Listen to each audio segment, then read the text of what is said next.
We are now. Hello, everybody. Welcome to Not Safe for Wonks. This is our daily live stream shindig kind of thing. That's right. And the big line, The big the line big is The line big is over. one. going down, folks. That's the What can top you do? news item of the day. The big line is falling. It doesn't look good. Yeah, big line going down. It turns The out, the Dow Jones just this second closed, and it closed at nearly 7% down, which is a very bad day for Wall Street. indeed. And after the crash in February March, it has kind of steadily been going up, going up, going up. But then today, upon fears that recovery would not be as kind of as quick as people thought it would be in a V-shaped recovery of we're just going to instantly gain back all the jobs that were lost. No, we're not. Right. Well, that's People the are problem is realizing that economic recovery that happened after the quote unquote economic recovery that happened after COVID it was all fake. crashed the economy. It was all fake. It was all All of the investors jobs were playing fake. around. There were no actual like jobs being made. There was no actual like inputs into like the base level economy of like people buying things, We spending money learned we on goods learned and services. we learned less than nothing from the '08 recession. What we learned was that if you gamble with other people's money, you will get away with it. Yeah, and not only, I mean, it's fair to say that we learned less than nothing because we are actually facing a bunch of bad loans right We're now. facing the exact same. I was just reading an article about this. Sorry to interrupt you, Mhm. Kennedy, but Yeah, I was just reading an article about this about collateralized loan obligations, which, if you remember from '08, there was collateralized debt obligations, and CDOs were bundlings of shitty mortgages that were propped up as stable investments because there were some good mortgages at the top, and then it started failing at the bottom with the shitty mortgages failing, and then trickled up, and then the entire system imploded. But they're doing this again with something that's not houses, with corporate debt, hmm which, as you might imagine, presents a little bit of a problem if those start failing. Yeah. And there are some banks there's some sort of midline banks that have more than their current level of assets in CLO liabilities, which means if these things go under, there could be entire banks that are just gone. They just eat it. And because of the way these things work, the banks failing will cause corporations to fail. The corporations fail means they default on their loans. The more CLOs fail, more banks fail. It's just a structural entire collapse of the whole thing. yeah. And all indications are that's going to happen soon. There were more CLO failures, and it hasn't trickled up into the safe levels of the quote unquote safe levels of the obligations yet. But there were more failures in April of CLO obligations than anytime else in history. So this thing is coming for us. We're not going to see a quick recovery, and So investors are finally realizing this. I think it's important to start off this episode talking about this because this is completely relevant to the situation that we're in terms of we know that a large part of the civil unrest right now relates directly to the economic situation that we are in currently. Yeah. And so, you know, knowing that the economy is in this incredibly dire state, it doesn't bode well for like stability in the near future if that's what you were hoping for. You know, if you were hoping that like things were going to quote unquote go back to normal soon. It's unlikely, folks, with the way that the economy is shifting right now. And you know, all of that sort of fake investment, like we said, it's all gone, it's all going away, and the economy is going to, you know, reveal its true like desperate nature of like where Yeah. we're at right now. And that's going to increase that's going to necessarily increase civil unrest. Like, it doesn't matter if you think civil unrest is good or bad, like it is going to increase based People on don't this. have jobs. People can't afford the things that they need. I have a lot of friends right now who are trying to get jobs, and it's kind of a hellscape. Correct. And we've already known. There have been stories that the BLS jobs report and the unemployment rate that was reported last week was Mhm. a little bit fraudulent, a little bit kind of fake, which means, unemployment is still in 16, 17%. I mean, U+6, which is a measure of employment that includes, um, more levels of unemployed people, including Right. people that aren't actively looking for work, people that are taking less hours or part-time positions, not because they want to, but because they have to. There's no other jobs. U+6 unemployment is at 22%. Yeah, So that and gives you I a think that's much a better lot statement. more realistic for sure. Yeah. Yeah. It's Things are not going to go back to normal quickly. It's not happening. And the more that the police insists on brutalizing protesters who are just trying to like eat, have a place to live right Mm-hmm. now, like the worse things are going to get in that particular regard, and the more that people are going to demand more change. And so, we've been talking this week a lot about like alternatives to the police. And if y'all haven't watched our live stream from yesterday with Janos Martin, you should watch that immediately, because that is like a primer. It's like a 35-minute primer on like what's going on and how we like make some progress right now Yeah. in like big and small ways. And like that's what we need to be looking at right now, is making some progress right now in big and small ways. Like any progress is good, but also we have the potential to ask for a lot right now. Things are in a state of change, and we should be taking political advantage of that in every possible way that we can. Yeah. And I think that let's talk a little bit about just like some of the I don't know. You want to talk about Chaz stuff first? Yeah, totally. It's been really interesting to me. It's been really funny to me seeing basically what's a few dozen anarchists in a Seattle park erecting barricades in the street, arising Trump's anger so much. It's very, very funny to me. Yeah. That's happening. And I also, think, there's a similar one being attempted to be constructed in Portland. So we'll have Yeah, to see. and in about that. Philadelphia. People yeah, are Oh, trying to replicate this, which is incredible. Yeah. yeah, it's definitely become a thing that like people are looking at and saying, "Wow, this could be a model." Yeah. And thinking about doing this in other ways, in other places, um, and it makes sense because the systems have failed us. Like Yeah. the people that are rejecting the government right now have literally never been served by the government one time.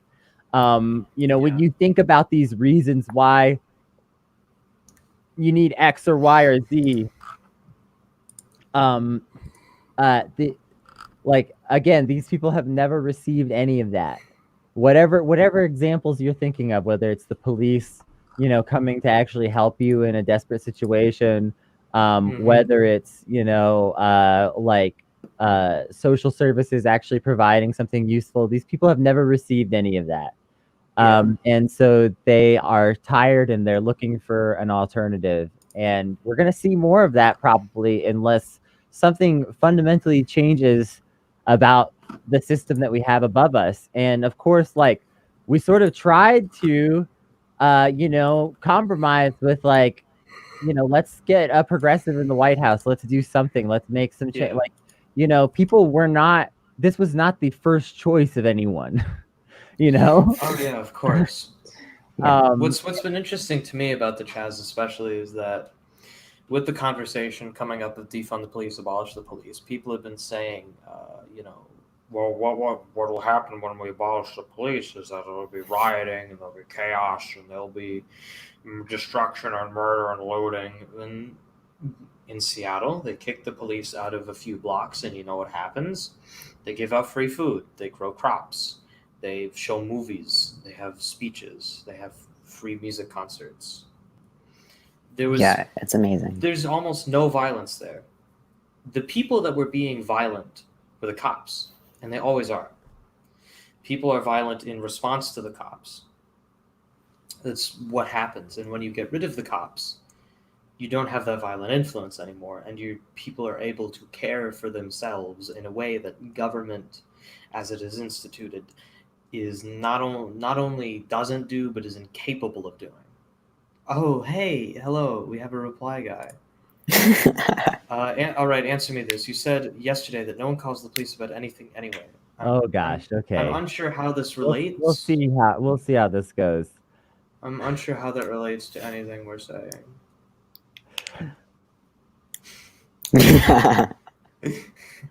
You get the Garfield of shame. Yeah, so we didn't say that no one calls the police. We said that if you call the police, if you are not rich, you will generally not be served. And you can find countless stories of this. You can go just look at police statistics about how much major crime is solved statistically and how that's been dropping for decades as the police have gotten worse and worse and more militarized and more focused on the war on drugs and more just like obsessed with these like sort of ideas of like fighting against us rather than serving us. And that is not like, there's nothing about that that's good, you know, like just there's no way that like a highly militarized police can serve us well. And this has been proven. There have been a number of studies about like highly militarized police, and I'm going to post one on the screen in a second. In terms of like, do these things like make us safer or do they make us less safe? Again, Rolson, we explained this yesterday. If right now police are the system that exists, of course some people are going to call the police because they're looking for some kind of help in a situation. It's the system that's there. That doesn't mean that we can't have something better. Like, get that through your head, guy. Just like, we can have better things. It's possible. And also, you get a better phone every 2 years. You get better video games. You get better this. You get better that. Like, you demand. We all demand better from so many things in our life. Why is it that when we demand better from some kind of political entity, that like you're like people like you suddenly have to clutch your pearls and what might happen? And like, also as another thing, this quip is 32 years old. Like, we've all seen the Reagan Dukakis debates. And like, this has been played out. This isn't a coherent argument. Like, whenever I mention like against detectives or forensic teams, no one's saying that we don't need anyone to investigate crime. We're saying we need new entities to handle these things. And there is proof that this can work. Okay, in Portland, they have started assigning like rapid response mental health task force like kind of stuff to more and more 911 calls instead of sending the police. Like, they're sending these like people that are trained to like go in and deal with emergency mental health situations from a perspective of they are just there to help you. They are not there to try to criminalize you in some way. They do not carry guns. And it's working, okay? 1 in 5 911 calls is now being responded to in Portland by this team, and it's effective. And we need to defund the police and fund things like that. And yes, we will still have forensic, criminal, investigative type stuff, but it won't be exactly the same as it is right now, where all of these things are lumped together into this one monolithic entity that has been enabled to do militarized violence and carries, you know, high grade firearms and uses chemical weapons against people. It's absurd to think that that's somehow necessary for us to have forensic investigation, that we also need these like brutes in the street right now beating people up, hitting people with rubber bullets. People are losing eyes to this shit. They're attacking journalists. There's no justification for any of that. And furthermore, what this argument essentially boils down to is it's the 1850s, and you're telling me, well, we have to have slavery. How else would we have cotton for our clothes? That's essentially what you're trying to tell me. You can't imagine there being the thing without this incredibly oppressive institution to get there. Right. Yeah, we just have to divorce the idea, you know, and I mean, look, Reagan started the war on drugs. This isn't the origin of all these problems, but this is very related to where we're at right now. And simultaneously cut social services. When you cut social services, crime goes up. When you militarize the police, crime also goes up. This has been proven repeatedly. So, like, no justification for any of that. So property is not as important as people's lives, Rolston. No. People are dying to this system, and like, you know, windows can be replaced. George Floyd cannot. Breonna Taylor cannot be replaced. I don't give a shit. I don't give a shit about cars and you're not gonna get me AutoZones. upset about this stuff. I'm not gonna say, oh yes, it's great to, you know, destroy everything necessarily or something like that. Like, I'm not in that camp of like, oh, let's burn everything down per se. But like, I'm not gonna condemn these people like for, you know, like a little bit of property destruction when like people are dying in such vast numbers and being oppressed and imprisoned in such vast numbers, and the whole system is so fucked up. These lives are being destroyed, and you care about like you know, a window being broken. Like, get some perspective. Show me one person. Show me one house that is burned down. I mean, and even if you did burn someone else's house down, like, do you know how big a rubber bullet is? Do you know how destructive a rubber bullet is? Are like, you even looking into a lot of the destruction that's being done, and the fact that there are cops that have been found, you know, going in plain clothes and starting a lot of the destructive behavior? The fact there have been white nationalists coming to these protests specifically to do destructive things. You know, like, do a little homework. It's not hard. Yeah, like, we know the police have been the instigators of violence at a lot of these protests, and then it just escalates from there because the police have started it. It's not, a broken window does not compare to the fact that we have we have like basically the highest incarceration per capita in the world. Like, we are, how is that justifiable? You know, people talk all the time about like the gulags of Soviet Russia. We're imprisoning far more people than Russia ever did. It's ridiculous. That, like, you know, anyone would look at all the lives being ruined by this system and say, oh, you know, it's, what about this broken window? Oh, you cannot get me to care about a window or an AutoZone or a police so again, precinct. in Portland, one of the things that they're doing is, like I said, they have these rapid response mental health teams that they're sending into a lot of situations now, and that's like the sort of thing that we should be looking towards. Is like, and this isn't a crazy thing to say that like mental health professionals should respond to mental health crises. If this seems crazy to you, you really need to like change, get a different perspective, because like there's no question that the police have been tasked with too much. Even if you love the cops, they've been tasked with too much. The cops cannot be, you know, the shepherds of every aspect of our communities. They cannot, you know, do all of these tasks. It's too many tasks. We do not have one type of doctor that handles every type of medical issue. We have a variety of types of medical professionals that respond to different types of medical situations. In every other aspect of our lives, we break things down and atomize them, you know, into like functional departments. We don't keep these big monoliths.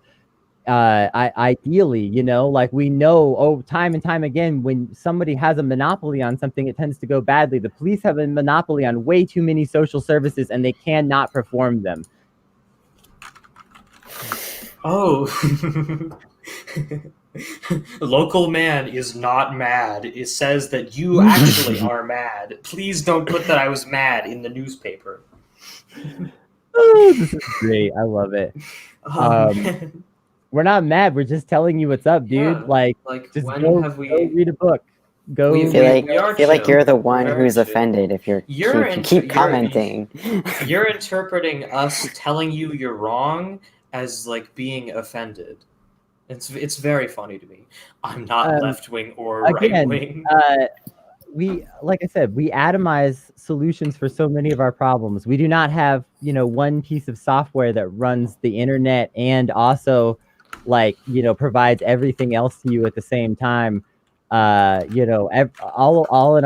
around us in our lives, we can see like the benefit of solutions that are specifically oriented to like the task that they need to solve.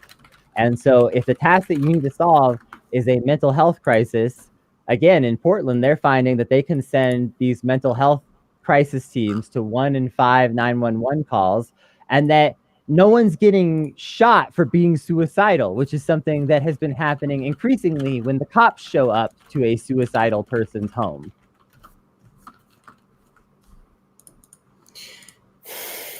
No, I mean, you guys are offended by everything. This is what you say when you don't have an argument. You're mad. You're mad, and I'm not mad. Again, go educate yourself. We've given you plenty of directions to go look for information, and this is all you got. It's hilarious. We're not offended. I'm not offended by. We don't like it when people say things that are wrong. You seem to be offended by us saying that there's a problem with the police, when in fact there's a problem with the police, and it's been proven. Are we offended by a violent, militarized police state that gasses innocent protesters and fires rubber bullets into their eyes, blinding them? Yeah, I think I'm offended at that. I'm not sure why you aren't. Yeah, I'm not sure why. I'm not trying to be offensive to you. You're not. You're man, not you're an bad. idiot to us. You are not listening to anything that we have to say, and you're upset about everything. Brandon is here. Brandon, are y'all triggered? Are y'all triggered? I come in and you're already triggered. Local man, not mad. Okay. How's everybody doing tonight? Not mad, but we are very mad. That's how we're doing. Rolson, how are you still doing this? When I came in here and I saw y'all just exasperated and dunking on somebody, I was like, man, I bet this is Rolson 2K20. We need a better class of troll. We need to get Base Liberty back in here. We need if this show was a quality reply guy, you know, that was quality. Come back, Base Liberty. Show these guys how it's done. Yeah, you know, trolls aren't sending their best. It might be a crazy argument. It might be a bizarre argument, but have one. They're not trolls aren't sending their best these days. Was this guy here yesterday when I was at the protest? Yes. Yes, and just derailed the protest chat with a lot of Wow. But Rolson, the thing about Rolson is Rolson has no political. I'm sure you know this now. Rolson has no political education. Mm-hmm. So yes, I can see. He's just stupid. I don't like Trump. I don't like Biden. You're triggered. There's nothing going on here. Mm-hmm. Okay, Flow Girl says, I got something to trigger Kennedy, and this will only make sense to New Mexicans. Red, green, or Christmas? It's of course green. Do you want to fight about it? What is this New Mexico? Okay, can you explain? In New Mexico, it is very common to be able to get chili on your food, and this is not chili like the stew, but chili like chili peppers that have been prepared into a sort of not quite a hot sauce, but it's just sort of chopped and prepared in some way. It varies in between different recipes, but so you'll order food and they will ask you, do you want red or green chili on this? And sometimes it sparks very contentious debates because red chili people are wrong and bad. That seems very. I don't know. I know I'm more of a red salsa person, but I don't know how the chili situation plays out. So the chili politics of New Mexico. The chili politics. The chili politics are deep. I'm sure Flow Girl can agree with this. The chili politics can really. People can get really into this stuff. So, as we, I don't know how much y'all have talked about the Chaz, as it's been said.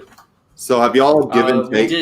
We did talk a little while about it. Before. We've been talking about Portland sending mental health crisis teams to increasingly more 911 calls and some of that kind of stuff. Yeah. Right. Just making the police functional, something that seems to offend some of our weird viewers that turn out regularly. We have more hate. We arguably have had more hate viewers than real viewers the last day or so.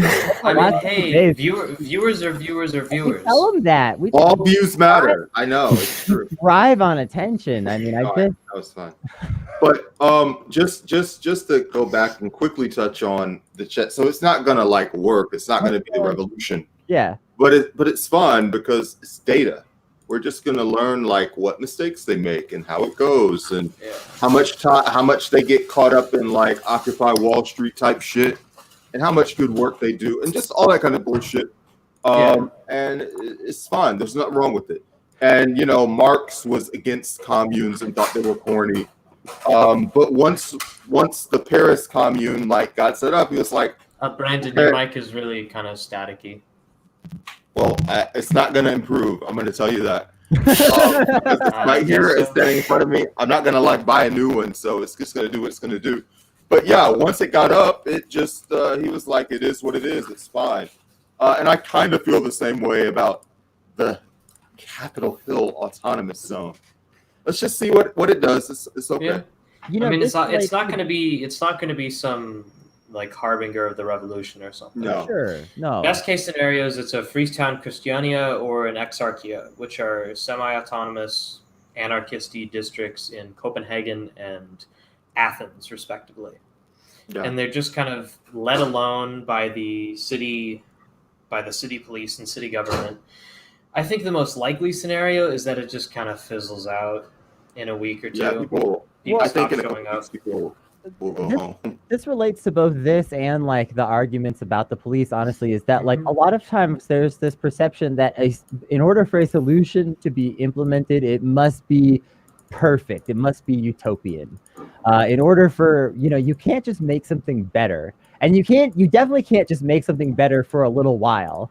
Like you need to implement a long-lasting utopian solution to these problems. You can't try things. You can't experiment.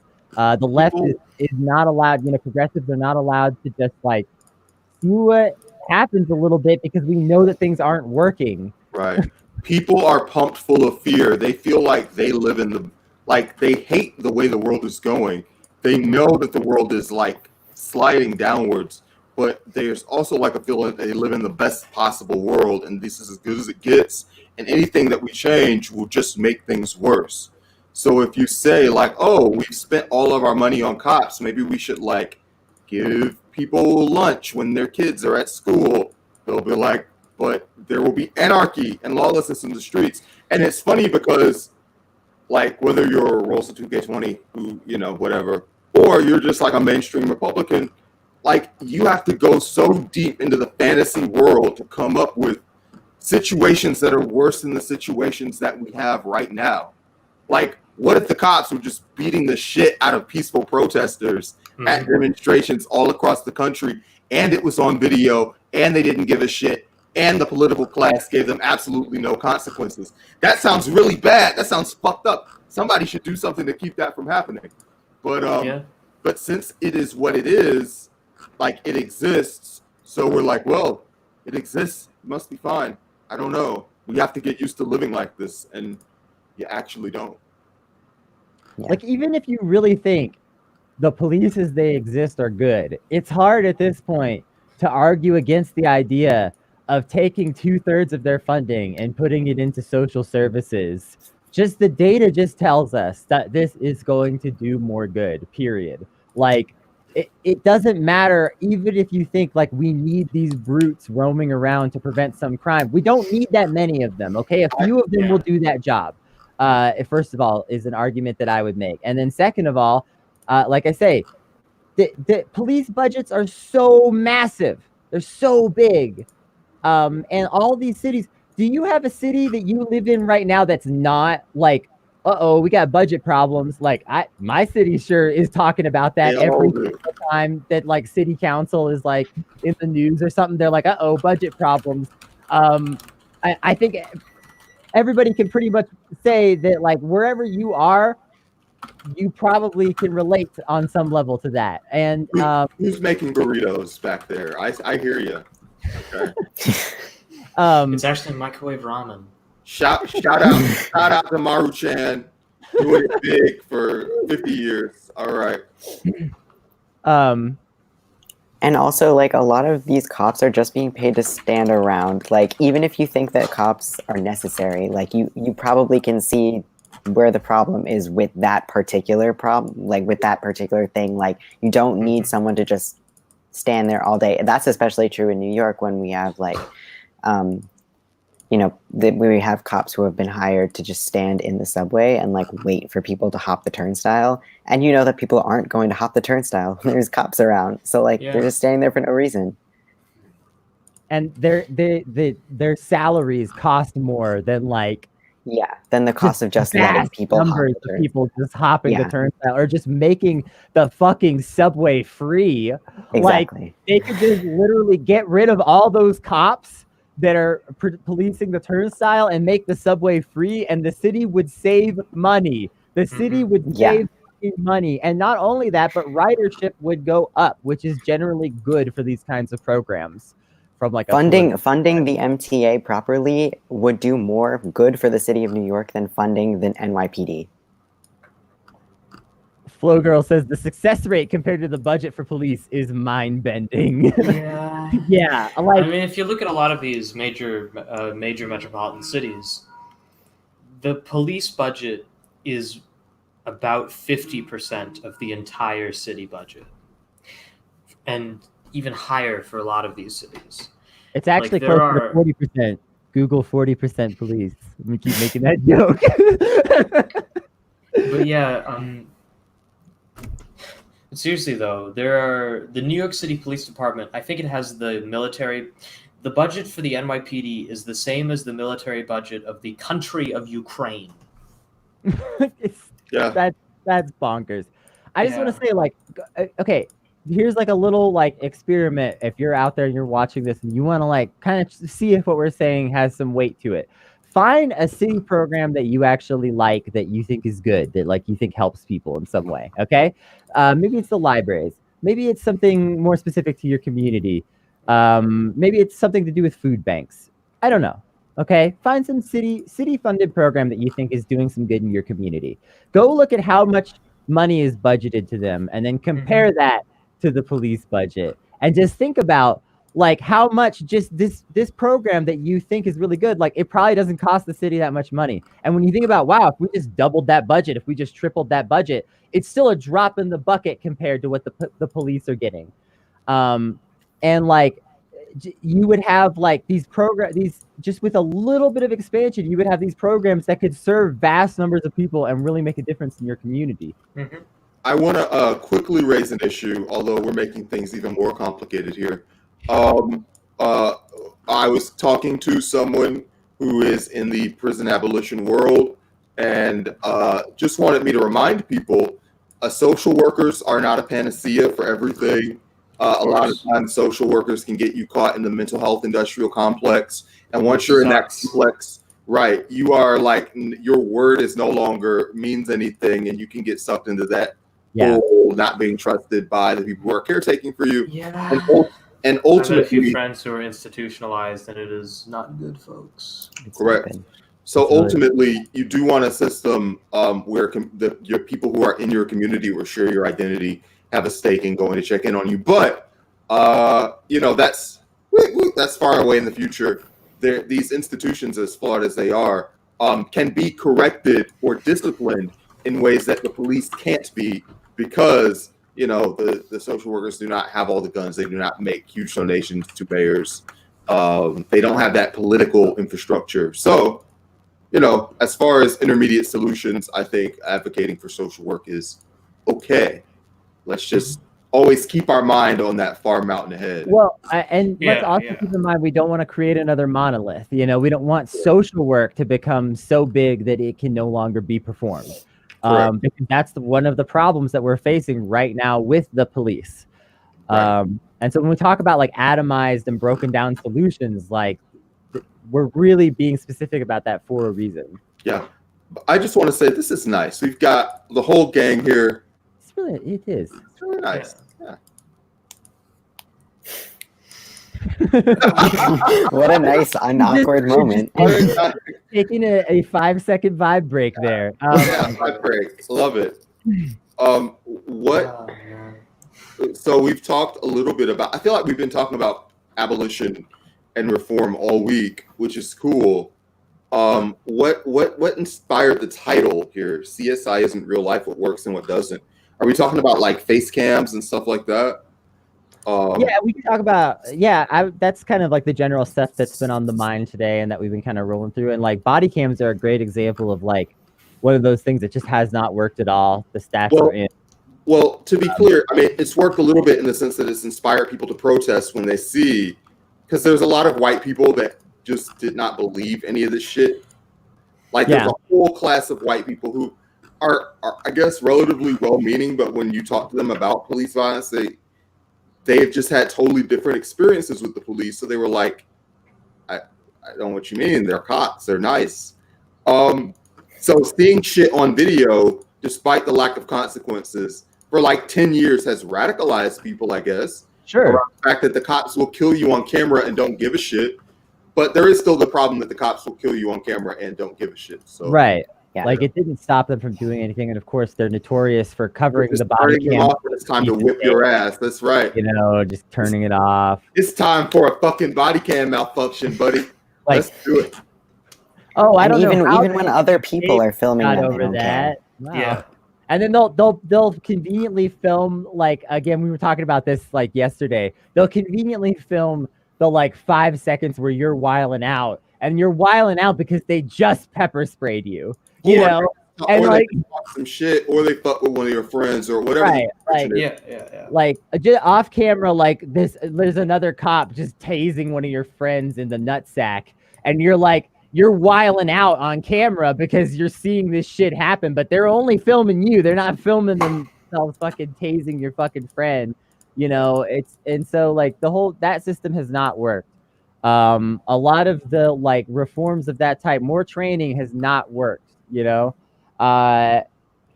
these these are not the solutions. Period. What has worked again is, like I was saying, sending mental health professionals in Portland is working. Changing again, like who is responding to these 911 calls? Why are so many of them being responded to by the police?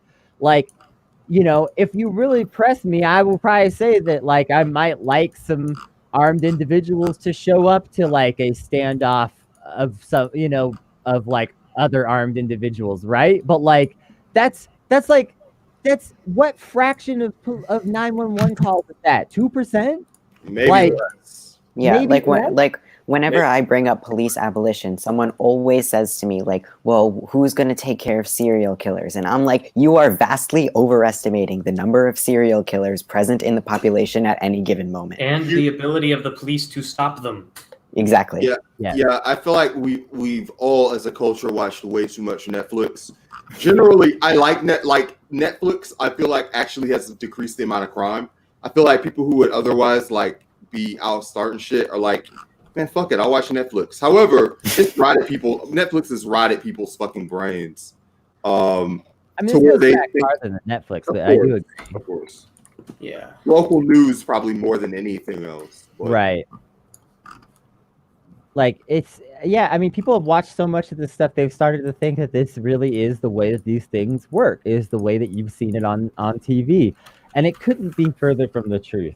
Okay, I like crime shows. I'm not telling anybody to stop watching crime shows, but when you watch a crime show, accept that it's fantasy, like complete fantasy. In the same way that sometimes you might watch The Lord of the Rings or Game of Thrones, and something happens in one of those shows or movies that resembles real life. And then someone was like, we've got to build a wall. We've got to keep the White Walkers out. What are you going to do when the White Walkers come? And I'm like, listen, I'm in Atlanta. White people walk around all the time. Like, if a couple of them go crazy, we'll stop them. It's going to be fine. I think I'm going to duck out a little bit early. It's been wonderful, but I got something to do. That's cool. All right. So in the same way that you might watch a obvious fantasy show like Game of Thrones and see something that resembles a real life event or something that you could see people really doing or whatever, crime shows may occasionally resemble real life in that way, but they are fantasy. And like, there is no reality to this idea that like the FBI has, you know, people catching hundreds of serial killers per year. They catch like one serial killer per year, folks. Like, real talk. And like the crimes that people are most worried about are the least solved crimes right now. If you go look at the statistics, what are the cops doing? They're fucking busting you for traffic. They're stealing your shit. They're shooting your dog. What are they not doing? They're not solving rape. They're not solving burglary, and they're not solving murders. Like, go look at the stats, and like, it's generally in any given city, it's less than around 25% of those major crimes are being solved. Don't you think we could do better than that? Really, I think we could. Like, I think we could. And it's not going to be by just giving the police endless budget. We already tried that. Like, you, like, We that's literally cannot give them any more money than we already have. We're already like kids are sleeping on the floor. There's no food for them when they go to school. They're reading out of like 80-year-old textbooks. They're like, maybe one day man will go. When I was a kid, we had textbooks that were like, maybe one day man will go to the moon. Like, literally no shit. Maybe, I'm not sure if that was us exactly, but there was someone in town there was someone in town that had a book that said maybe one day man will go to the moon, and we were freaking out over it in middle school. Like, what the fuck? Who's using these? So yeah, it's insane. It's crazy. Well, I don't think there's a lot more to say today. This has been a good stream. We've talked about the issues. I think tomorrow we're gonna do the Breonna Taylor. I would like that. That'd be cool. Yeah. We have so many good episodes that have just been pushed back because guests and stuff haven't come together. I still want to talk about Dragon's Blood hot sauce. We're gonna do Spicy Saturday. That's gonna be Spicy Saturday. Spicy Saturday. So we don't normally stream on Saturdays, but this Saturday we will, and it'll be a really fun time. We're gonna eat hot sauce and give hot takes, memes, and just give some memes. Yeah, it'll be fun. Yeah. Can we bring back Stardy Sunday? Maybe. I mean, yeah. I mean, it's soon. We'll see. Yeah. All right. Thanks so much for watching. We are Not Safe for Wonks. Patreon.com/notsafe, at NSF Wonks on Twitter. We'll be back with another live stream tomorrow, and we will also have a podcast app coming out tomorrow with Mariah Parker. It's a really good one, and yeah, lots of good shit coming all the time, always popping, never stopping. Good enough. Yeah. Bye.